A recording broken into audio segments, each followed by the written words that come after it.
What do towing, moving, and free informational sessions have in common? Stay tuned to find out.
Welcome to Consumer Compass. I'm Eric Friedman, Director of the Office of Consumer Protection. We are the county agency responsible for enforcing consumer protection laws that prohibit deceptive practices. We resolve complaints, provide consumer education, advocate for new legislation, and license businesses like auto repair shops and new home builders. Our mission is to ensure integrity in our marketplace. In today's show, we'll head east to the Tacoma Park campus of Montgomery College, where Sue Rogan is running an information session for students. But first, let's go north to find out what two of our investigators can tell us about private property towing and how to survive a household move. Has this ever happened to you? Didn't we park here? Where's my car? Where's the car? I think it's stolen. We should call the police. All right, let's call the police.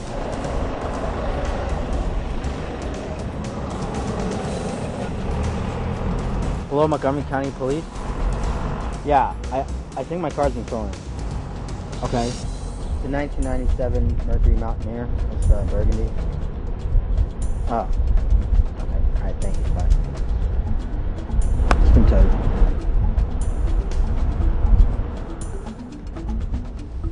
Finding that your car has been towed can be a traumatic experience. Here's Investigator John Creel at a local impound lot to explain your rights and remedies. We are in a tower storage lot here in Rockville, Maryland, where your car may end up under a couple different circumstances. Basically, there are three types of tows. A customer requested tow when your car breaks down and you need to get it towed off the road. A police tow ordered by the police because of an accident or an incident, or a private property impound tow where your car may be brought if it is towed because of it being illegally parked. A private property impound tow is the type of tow in which we receive the most amount of phone calls and complaints. What typically happens is an individual parks their car in a private lot and they are not in compliance with the signs and they leave the property. When they return to find their car gone, they contact the Montgomery County Police only to be told that the car was removed by a tow truck operator to his storage lot. The individual has to go to the storage lot, pay the appropriate fee to recover their car. Of course, this is a great inconvenience and the county does regulate the process. For example, in downtown Bethesda, we receive lots of calls from people who have parked their car in the drugstore parking lot, bought something in the drugstore, and then gone across the street to the movie theater to catch a movie, only to find when they get back their car is gone. That is a good tow, and there's probably not much we're going to be able to do for you. What you may not know is that Montgomery County regulates private property impound tows. They regulate the amount of money that can be charged based on mileage and storage fees. They regulate the distance, limiting it to 12 miles in which a vehicle can be moved. We also require that the storage lots are to be placed in Montgomery County. This is governed by Chapter 30C of the Montgomery County Code, and if you have questions concerning that, you need to contact our office. The county impound law requires that the lot be well lit at all times. So if you have to recover your car after dark, the lot is required to be properly lit. Any vehicle that is towed requires the tower to remain open for pickup 2 hours after the last tow. Some of the complaints we received from callers is their car was towed and they never saw a sign restricting the parking. The car was towed and it was damaged during the tow, or the car was towed and they had the necessary permit posted in their car to be parked in that lot. The county rates, which are reviewed every 2 years by executive regulation, require the towers to charge a certain amount for the tow, for mileage, and storage. The typical tow is between $120 and $150. If you find that the rates are not what you think they should be, please contact us and we will go over the receipt with you. So if you need more information about towing, go to our webpage or contact our office by telephone or email. Okay. So moving is stressful and requires a lot of planning. How do you find a reputable moving company? What should you do to avoid problems? Here's investigator Doug Numbers in Rockville with some advice. Hello, I'm investigator Doug Numbers with the Montgomery County Office of Consumer Protection. I'm here today at one of our local moving companies to talk about moving. You know, it's summer, moving season has started, and people are going to be moving. With me today is Lewis Campion from the Maryland Movers Conference to answer some questions on moving and hopefully educate you all on how to have a successful move. Thanks for being here, Lewis. Thanks, Doug. Well, let's start with what are the two different types of moves in the industry? Well, there are really two styles of moves. One is an interstate move. That's a move that takes place and starts in one state and then ends in another state. So, for example, if you move from Maryland to Iowa, that'd be an interstate move, and that's a heavily regulated move by the federal government. They have significant consumer protections in place for those types of moves. Now, the other type of move is what we call a local or intrastate move, and that would take place wholly, for example, here in Maryland, where the starting point and the end point are both in Maryland. Now, Maryland is actually what we consider to be an unregulated state because it has a very limited regulation and laws pertaining to the household goods moving industry. And for that reason, it can be a little difficult for a consumer to make sure that they're hiring a reputable mover that they can trust. How about what about estimates? Everybody's told to get 3 estimates when they move. Is that a good idea? Absolutely. We always encourage you to get 3 estimates, and the reason for that is very simple. If you get only 2 estimates, for example, you really don't know if those estimates are far apart, which one is realistic. If you get 3 estimates and you see one is significantly higher or significantly lower than the other 2, then you'll know that there's something about that estimate that you need to take a closer look at. As to getting an estimate, what is the best way? The ideal circumstance for an estimate is to have the moving company actually come out and physically inspect your goods and give you a written estimate at that time. Now, a lot of people want to get phone estimates. With the rise of the internet, they love to go to the internet for an estimate, and there are a couple of problems with that, and that is that, one, it's based on what you tell the moving company you have to move. And there can be miscommunication there about what in fact you do have, how large your goods are, and then in the end you get an estimate that is not nearly as accurate as if the moving company comes to your site and performs that inspection. The other thing is with a phone estimate or an internet-based estimate, really all you're getting there is an hourly rate, and even that is just a ballpark. So they're going to give you an hourly rate, but they're not going to be able to tell you in truth how long that move should take. They're not going to be able to really accurately determine the size of the equipment that they need to bring, the truck they need to bring in, for example. Okay. They're not going to have seen the residence, so they're not going to know how easy it is to pull a truck in and out of that location. Whereas if you do a physical estimate of the goods, a reputable company is going to be pretty accurate with its estimate when it sees the goods. Okay. Yeah, one of the biggest complaints we get in the office a lot of times nowadays is the internet estimate. Absolutely. I mean, with internet transactions, the internet's a great tool for doing research.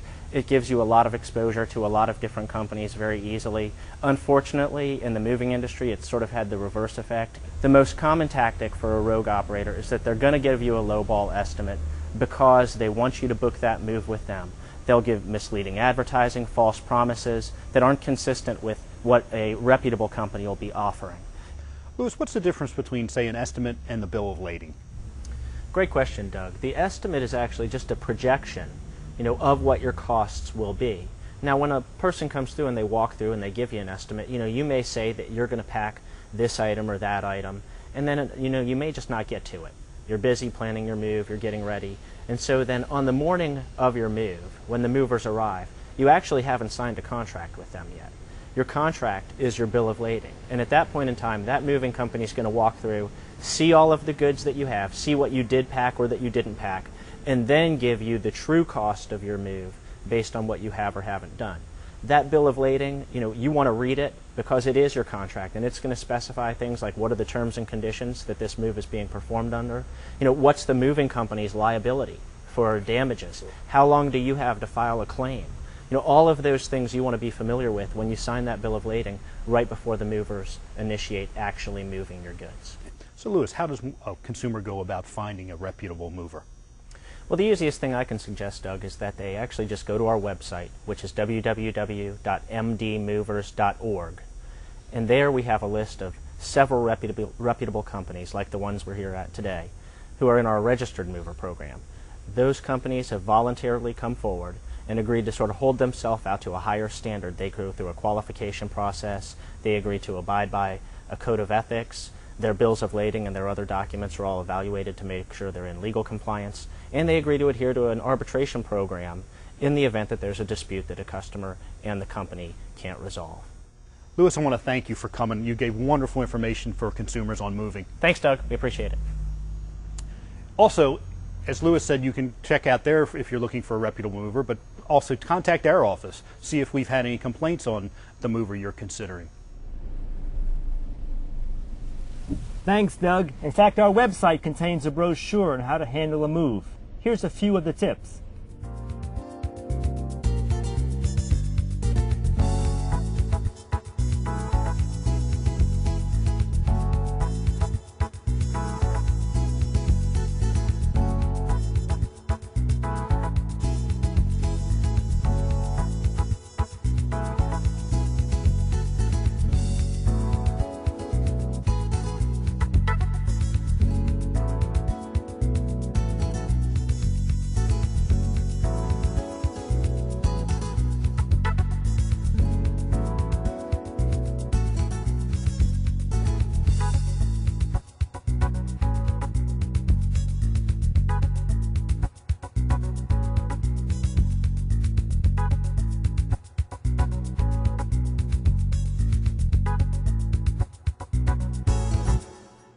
Our consumer education efforts include public outreach. We recently conducted a presentation at the Tacoma Park campus of Montgomery College. Sue Rogan, our communications manager, explains how we can address your needs. Just like events like this, we will come in the community and give speeches or talks to any group, whether it's a senior citizen center or a school, public or private, or a community civic association or a faith-based association, or even Chamber of Commerce, private businesses, talk to their employees. We will provide speakers to the community to talk about any consumer protection issue, whether it's identity theft, moving, buying a car, home improvement issues. We can tailor the speech to whatever the group would like us to talk about, and we have investigators who can talk to groups in Spanish as well. So we really like to be able to go out to the community and give them the information they need right there in their association or in their group, wherever they're comfortable with us coming to.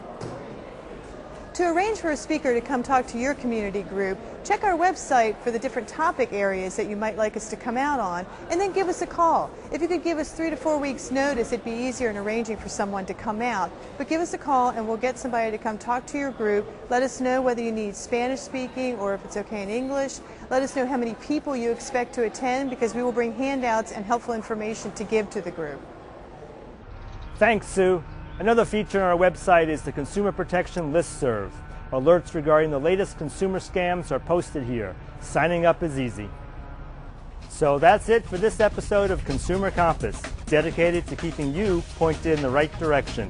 Thanks for watching, and remember, we're here to help you.